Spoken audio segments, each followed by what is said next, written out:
ligar o cronômetro. Certo. Senhor presidente, primeiro agradecer o colega vereador Rosário Neto por ter cedido o espaço, mas como bioquímico, como militante da área da saúde, não poderia deixar passar aqui em branco este grande momento, que o interior do estado do Rio Grande do Norte passou a madrugada de sábado para domingo, quando nós tivemos a primeira captação múltipla de órgãos em Mossoró, se tornando o segundo polo de captação de órgãos do Estado, haja vista Natal já realizado. E parabenizar o jornalista Igor Lino, do jornal Fato, que fez a matéria extremamente interessante e importante aqui para o interior do estado do Rio Grande do Norte. Lembrando que a primeira captação de órgão ocorreu em 2009, foi uma córnea, e agora nós tivemos captação múltipla.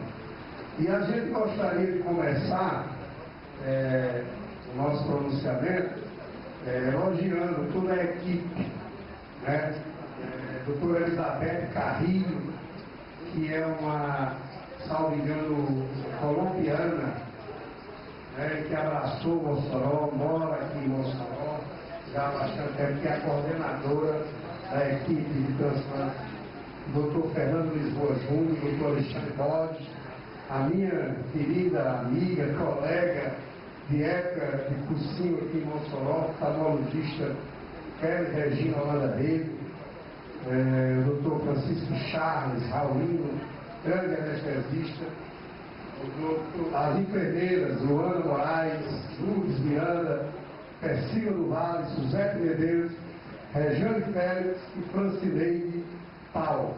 E através de toda a equipe médica, toda a equipe de saúde aqui composta pelas enfermeiras, nós gostaríamos também de saudar a direção do hospital, através da direção do Hospital Regional da Silomé, a todos os servidores que trabalham nesta que é a mais importante instituição de saúde do interior do Rio Grande do Norte.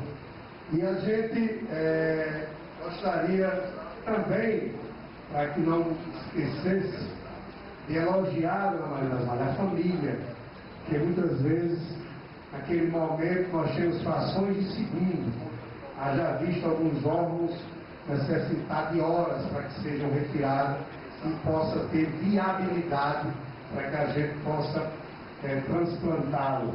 Então a gente gostaria também de elogiar a família, e a gente sabe que muitas vezes todos os relatos que nós lemos de pessoas que autorizaram o transplante é que eles conseguem minorar, conseguem diminuir a dor da perda de um ente querido quando vê que um dos órgãos serviu para dar vida, para dar qualidade de vida melhor a quem recebeu um desses órgãos.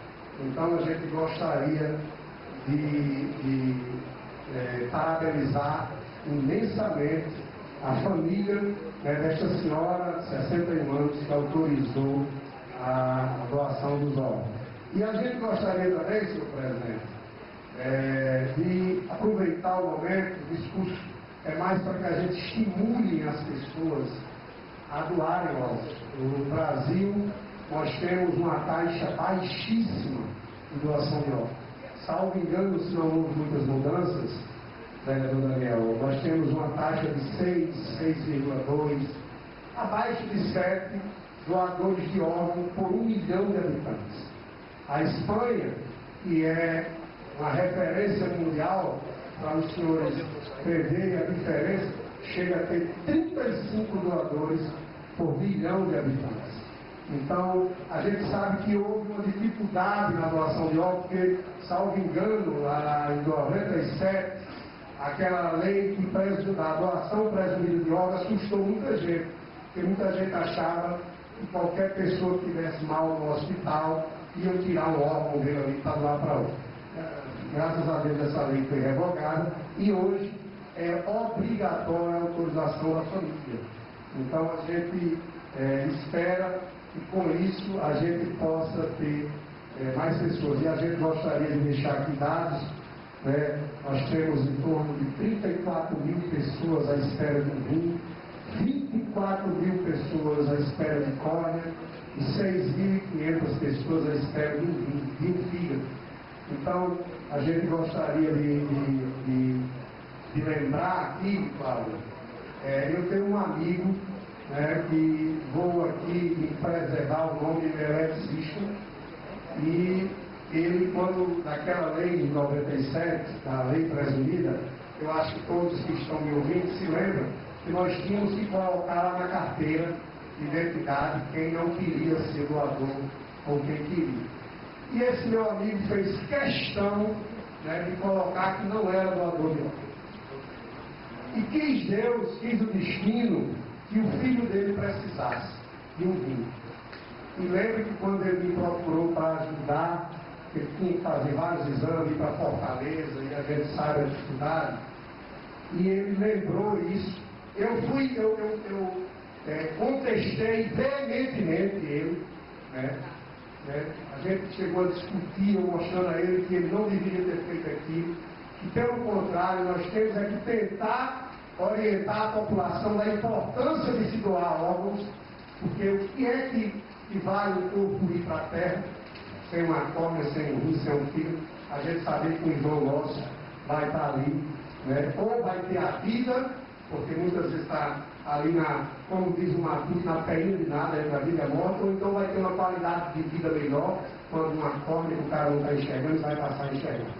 Então, eu contestei na época, e quando chegou o caso do filho dele, ele chorou pra caramba na minha frente, né, lembrando aquelas frases que eu disse a ele, e é essa a mensagem que eu gostaria de deixar para a população do Moçambique, que a gente consiga, e a gente já vai orientando a família da gente. Lá em casa todo mundo sabe que se eu vier a ter um acidente, se eu vier a falecer, né, com a condição exigida que nós temos que ter abaixo de 61 anos, né, tem que ser uma parada cardiorrespiratória, tem que ser um AVC, uma morte cerebral, não é qualquer morte, qualquer pessoa que está apta a doar. Então, que a gente oriente os familiares da gente, que a gente diga logo, que se a gente vir morrer, estiver na condição de doar órgão, que a gente possa doar. Então, eu gostaria de encerrar, mais uma vez, parabenizando a família e dizer, né, que o Tarcísio Maia, com toda a dificuldade que enfrenta, né, dá esta aula de grandeza, participando disso. O Rio Grande do Norte já é o segundo estado, terceiro estado em captação de órgãos. Nós só perdemos para o Paraná e para São Paulo, e eu espero que o governo, tanto que eu já estive aqui cobrando melhorias, quem vai todo dia ao Tarcísio e vê aquela situação precária, o que os servidores trabalham, e conseguem fazer um ato de grandeza como esse, você imagine aquele hospital com uma condição melhor e os seus servidores ganhando salários mais dignos, o que é que nós não seríamos capazes de fazer no Tarcísio Maia? Então, parabéns a todos que compõem a equipe de saúde, a equipe lá do Tarcísio Maia. Parabéns a CESAP, aqui na pessoa do Domício Arruda, que tem lutado muito para que o Tarcísio possa melhorar na sua condição. E que o Estado fale com o discurso, deixe de olhar para o retrovisor e que invista mais na saúde, em especial no Tarcísio Maia. Obrigado, senhor presidente.